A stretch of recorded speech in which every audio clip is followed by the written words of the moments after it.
Comment les célébrations de mariage perpétuent-elles les mécanismes de pauvreté en Afrique? Je reprends ma question. Comment les célébrations de mariage perpétuent-elles les mécanismes de pauvreté en Afrique?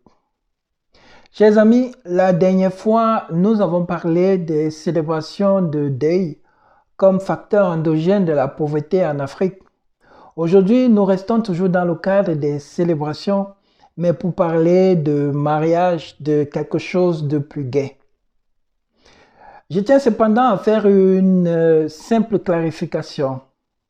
C'est que je ne vois aucun lien intrinsèque entre les célébrations de deuil et ou de mariage et l'idée même de la pauvreté en Afrique. Que non. Ce que j'essaie d'expliquer ou d'expliciter ici, ou de démontrer, c'est que ces pratiques-là reposent sur une certaine idée de la tradition africaine dont l'esprit, avec le temps et les époques, a été dévoyé, sinon perverti. Et pour moi, selon moi, il devient donc nécessaire de remonter le temps afin de savoir comment ces pratiques-là se vivaient autrefois et ce qui nous aidera à éviter les débordements aujourd'hui. Alors, initialement, on a deux types de mariage ou de dot. On a des sociétés où c'est la famille de la femme qui verse la dot à l'homme, ou si vous voulez, l'homme est doté. Et d'autres sociétés où c'est la femme qui est dotée. Pourquoi ces différences de pratiques? C'est qu'à la base, nous avons deux types de sociétés. D'une part, les sociétés nomades oui, les sociétés nomades dont sont issues ou pastorales, dont sont issues les civilisations indo-européennes. Dans ces sociétés-là, la vie s'organisait tout autour des animaux. On était tout le temps en déplacement à la recherche d'herbes fraîches pour les bêtes. C'était la transhumance. Et donc, parce qu'on était perpétuellement en déplacement, on avait besoin du strict minimum pour cela. C'était une affaire d'homme. Parce que c'est éprouvant. Imaginez la marche à pied, les saisons difficiles, le fait de dormir dehors ou dans des contrées inconnues. Donc c'était difficile et les attaques même des malfrats sur le chemin, ainsi de suite. Donc c'était une affaire d'homme, une affaire difficile et où les femmes ne jouaient pas un grand rôle, sinon elles étaient tolérées pour perpétuer l'espèce. Les femmes venaient après les bêtes. Et c'est pourquoi dans cette société-là, la femme était considérée comme un fardeau. Et lorsqu'on allait donc prendre femme en mariage, c'est comme si on prenait, on déchargeait une famille de ce poids-là. Et donc en retour, cette famille-là était reconnaissante et donc payait une certaine dot à l'homme. Il y a d'autres raisons, bien sûr, mais celle-là est l'une des plus principales, l'une des raisons les plus fondamentales de cette pratique-là, évidemment. De l'autre côté, vous avez, et même avant de parler des sociétés sédentaires, vous comprenez pourquoi dans ces sociétés-là, les femmes de tout temps, depuis longtemps, ont lutté, ont bagarré pour s'émanciper, pour avoir le droit, pour être considérées au même pied d'égalité que les hommes. Vous comprenez le féminisme qui sévit actuellement dans les sociétés occidentales, l'origine en tout cas de ce féminisme-là.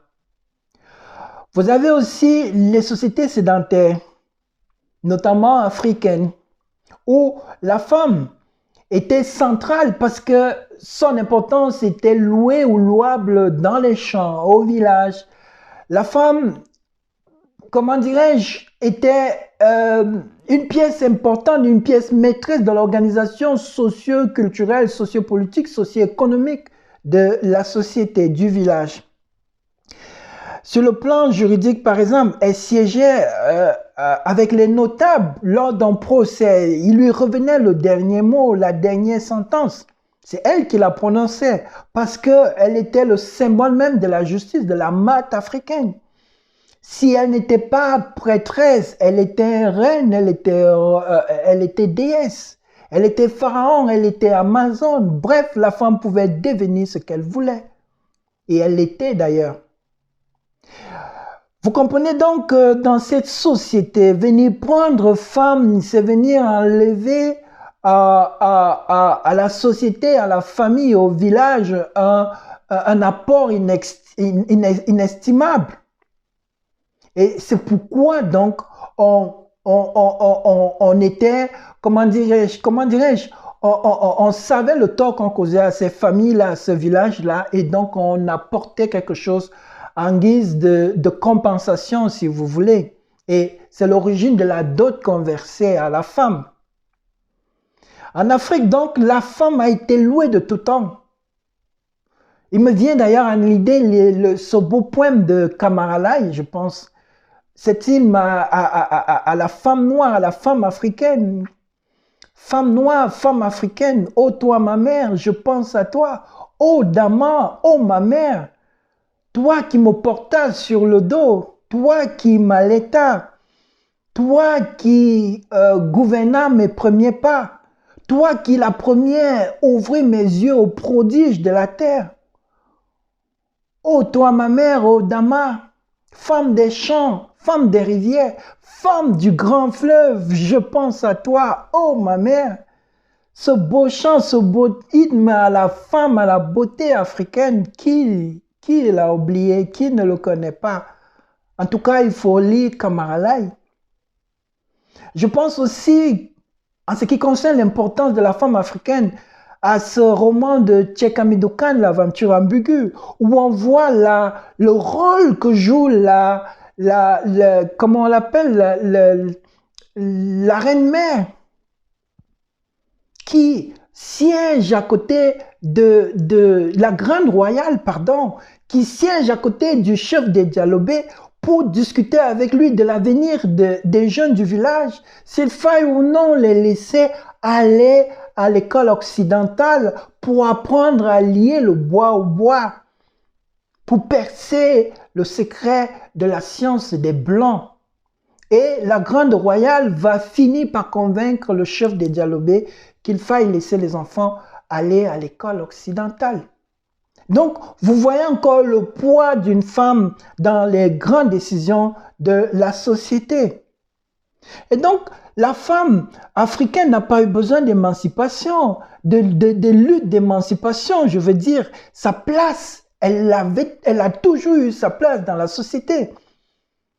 Et ce qu'il faut comprendre aussi, c'est que l'enfant n'était pas l'enfant des parents, l'enfant n'était pas l'enfant d'une famille, l'enfant était l'enfant du village. Pourquoi? Parce que on ne parlait pas de mon enfant, on ne parlait pas de mes parents. L'idée d'individu n'existait pas. C'était l'idée de communauté, de village. On était tous un. On formait tous un. L'enfant grandissait sous le regard bienveillant des aînés, des femmes du village ou des hommes du village. Si un enfant entrait dans une case, on lui donnait systématiquement à manger. On ne mourrait pas de faim. Quand je dis nous, quand je dis on ne mourrait pas, j'ai l'impression que j'ai vécu cette époque-là. En tout cas, il y a une certaine nostalgie. Et donc, l'enfant appartenait à la communauté, grandissait sous le regard bienveillant de cette communauté qui participait tous ensemble à son épanouissement, à son éducation, à son bonheur. Et donc, il va de soi que lorsque cet enfant allait en mariage ou lorsque la fille d'un village allait en mariage, tout le village se sentait concerné parce que c'était l'enfant de tout le monde. Au Congo, par exemple, on appelle tout garçon, on appelle tout homme, tout garçon d'ailleurs, on appelle papa, et toute fille, on l'appelle maman, parce qu'elle est le symbole de l'homme de demain, ou elle est le symbole de la femme de demain, et le garçon est le symbole de l'homme de demain. Et donc, c'était le cas en Afrique, dans toute l'Afrique en tout cas. Et donc, quand cette fille partait en mariage, c'était l'affaire de tout le monde.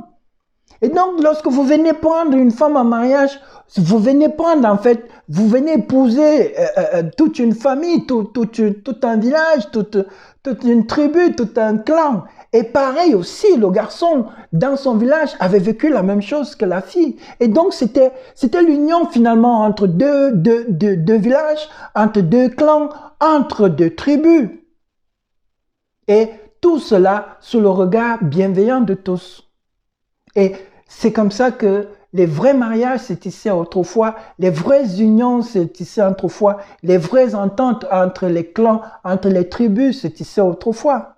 Mais avec l'arrivée avec la colonisation, des idées nouvelles sont arrivées sur le continent africain, des pratiques nouvelles aussi qui ont déstructuré son organisation, perverti ses traditions ou ses manières de voir, ses philosophies. Et aujourd'hui, du moins le capitalisme a implanté l'idée de la propriété.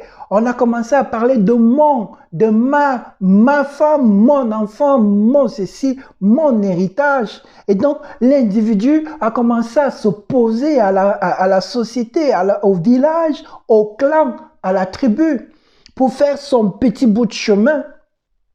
Et aujourd'hui, il n'est pas rare de rencontrer une femme qui se bat seule pour élever ses enfants. Hein? Elle mène des petits boulots de ménagère, elle vend des avocats en bordure de route, du poisson, elle fait des petits commerces pour envoyer son enfant à l'école ou elle a un petit boulot qui ne lui parvient même pas de joindre les deux bouts, mais elle parvient à envoyer ses enfants à l'école sans l'aide de quiconque. Mais il devient aberrant que lorsque la fille, hein, une de ses filles, rencontre dans ses fréquentations un jeune garçon qui est prêt à l'épouser. Qu'en ce moment-là, on commence à parler de la famille, de la grande famille. On ira appeler des oncles et des tantes de la fille sous prétexte que c'est la fille et la fille de la famille, du village, ainsi de suite. Des oncles qui n'ont jamais rien fait pour elle, qu'elle ne connaît même pas. Des tantes qui n'ont jamais rien fait pour elle. Tout ce beau monde-là va venir s'asseoir pour dresser une liste. La liste de la dot, où on va exiger des choses pas possibles au jeune homme. Qui la moto pour lancer son business, qui a un téléphone portable alors que dernier cri, alors qu'il n'a même pas ce genre de téléphone-là, qui d'autre un ordinateur alors que le jeune homme n'a même pas d'ordinateur portable. On va lui exiger des choses pas possibles, des cochons, des moutons, je sais pas moi quoi. Bref, tout cela s'évalue en millions. Quand on sait que le niveau de vie au Cameroun, en Afrique d'ailleurs, Cameroun et tous les autres pays en Afrique, je dis Cameroun parce que c'est mon pays d'origine. Alors, quand on sait que le niveau de vie en Afrique, hein, le salaire moyen, disons-le, il est de combien? 150, 200 000? Alors, combien faut-il épargner pour avoir 3 millions? Pour avoir 4 millions qu'on vous demande pour une dot? Combien? Et quand on sait aujourd'hui que vous ne pouvez même pas compter sur la grande famille, sur les cousins et cousines, bref, sur la grande famille, parce qu'on vous dira que tu ne te maries pas pour compter sur les gens. Hein? Il faudra compter sur soi-même si on veut se marier. Et du coup, beaucoup ne se marient pas, beaucoup ne font pas ce pas-là. Beaucoup sont condamnés à ne pas se marier parce qu'ils n'ont pas d'argent. En Afrique aujourd'hui, se marier devient l'apanage des riches. C'est les seuls qui peuvent mobiliser autant de moyens. Est-ce que c'est normal? Cela n'est pas de la tradition africaine. Pas du tout. Pas du tout. Donc, moi, je m'adresse à ceux-là qui sont des jeunes parents aujourd'hui, qui demain seront appelés à marier leurs enfants. Pour nous, les jeunes parents, nous devons comprendre que nous ne pouvons pas continuer à perpétuer ces mécanismes-là. Nous ne pouvons pas continuer à empêcher nos enfants d'être heureux sous prétexte d'une tradition qu'on ne connaît même pas, qui est pervertie. L'homme n'a pas été fait pour la tradition, c'est la tradition qui est faite pour l'homme. Hein? Si la tradition ne peut pas nous permettre d'être heureux, à quoi sert-elle? À quoi sert-elle? Donc, c'est le fait d'accepter de manière servile la tradition, cela ne peut pas continuer, on ne peut pas continuer à le faire, on ne peut pas continuer à l'accepter. Donc, pour les jeunes couples aujourd'hui, Je vous conseille de prendre du temps. Prenez le temps. Ne vous lancez pas, ne vous précipitez pas. Vous n'avez rien à prouver à quiconque. Prenez le temps avant de vous lancer parce que les mentalités ne vont pas changer du jour au lendemain. Vous devriez toujours passer par la caisse.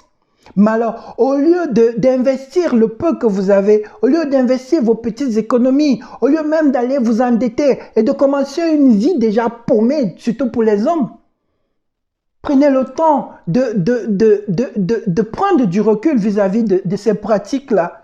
Et un jeune couple devrait normalement, aujourd'hui il y a tellement de youtubeurs africains qui vous montrent comment vous pouvez investir. Suivez-les, prenez des notes, faites un projet, élaborez un projet et essayez d'avoir des actifs, essayez d'avoir des bénéfices, des bénéfices.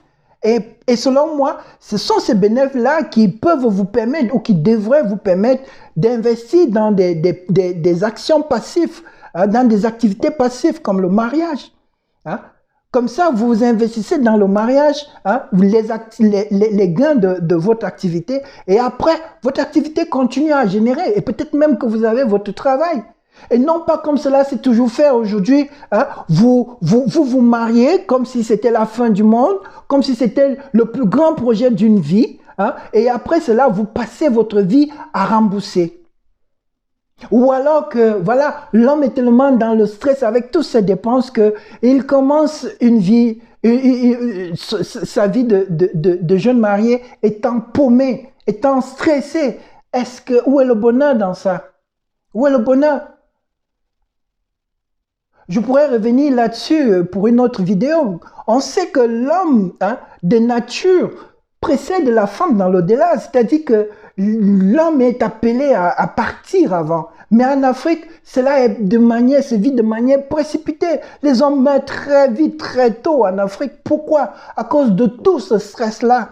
À cause de tout ce stress.